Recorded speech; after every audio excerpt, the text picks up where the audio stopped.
You ever watch a show and feel a deep, aching pull in your chest because something just feels unfair? Like you're rooting for something to happen, for two people to be together, but then the show throws you a curveball that makes you question everything? That's exactly what Severance just did to us. And it's absolutely brutal. Because let's be honest, ever since season 1, we've been emotionally invested in Burt and Irving. Their slow burn romance, their quiet moments of understanding, their connection in the face of an oppressive clinical nightmare at Lumon. It was everything. But then, season 2 comes along, and it delivers one of the most heart-wrenching moments in television history. Because Burt, he's married. And not just married, happily married. And his husband, Fields, he's not some villain we can easily root against.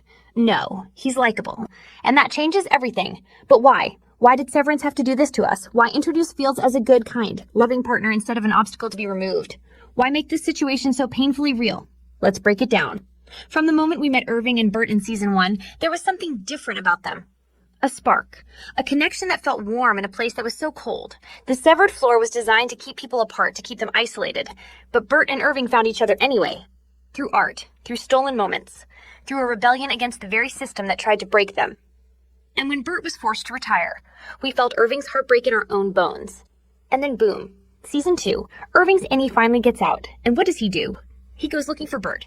Because of course he does. Because their love story, our love story, was unfinished. But what he finds isn't what any of us expected. Burt is living a full, happy life. With a man he's been with for decades. That man, Fields, he's not cruel. He's not dismissive. He's not the bad guy in the love triangle trope. He's wonderful. And suddenly, we're forced to ask ourselves, what do we even want anymore? This is where Severance shows its genius. Because it doesn't just hand us an easy answer. It doesn't say, root for this, hate this character, feel this way. No, it asks us to sit in the complexity of it all. It forces us to feel the discomfort, the longing, the contradictions of human emotion. Burt and Fields have a history. A love that's deep, rich, and filled with years of memories. They have inside jokes like calling each other Attila after decades of shared experiences. They have a rhythm that only time can create. And most importantly, they chose each other. But then what about Irving?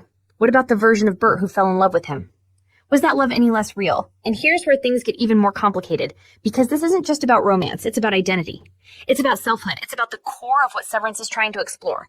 What makes us us? If an Annie and an Outie can be so different, who holds the real version of a person's heart? Irving's pain is raw. He sits at that dinner table, listening to Burt and Fields talk about their life, their love, their shared world, and you can see it on his face. The quiet devastation of realizing that maybe, just maybe, the person he fell for isn't the same person in front of him now. That maybe. Even if the Burt he knew existed in some form, the love they shared can never be fully reclaimed. And that is crushing. Because we as the audience, have been conditioned by years of storytelling to expect a certain resolution. The star-crossed lovers find their way back. The lost love gets rekindled. The connection transcends time and space. But Severance isn't about easy answers. It's about truth. And the truth is, sometimes love exists in fragments. Sometimes it's real in one space and impossible in another. Sometimes we have to sit with the heartbreak of knowing that what once was can never fully be again. And that's why Fields being likable was the most painful and perfect choice the show could have made. Because now there's no villain to hate, no easy solution to grasp, just the ache of what-ifs, the sorrow of almosts, the bittersweet realization that love doesn't always fit into the stories we want to tell. But that doesn't make it any less real. So what now? Where does that leave Irving? Where does that leave us? Severance has built its world on questions that don't have simple answers. And this love story, this beautifully tragic, painfully human love story is no different. But maybe that's the point. Maybe that's the point. Maybe love isn't just about endings or reunions or tying things up in a neat little bow. Maybe it's about the moments we share no matter how brief. Maybe it's about the echoes of love that stay with us even when life moves forward in ways we never expected. And maybe, just maybe, it's about learning how to carry those echoes without letting them break us. But I want to hear from you. Do you think Irving and Burt still have a chance? Do you think their connection transcends the severance barrier? Or do you think Fields and Burt's love is the one that should endure? Drop your thoughts in the comments. I want to know where you stand on this. And if this video hit you right in the feels, make sure to like and subscribe because we have so much more to unpack about Severance, the world it's building, and the stories it's telling. Till next time, stay curious, stay questioning, and as always, keep watching closely.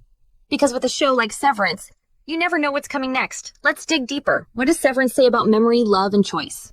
Can an Annie's love persist beyond their controlled environment? Does identity remain constant across different versions of ourselves? Fields' presence forces us to grapple with these questions. Comment below with your thoughts.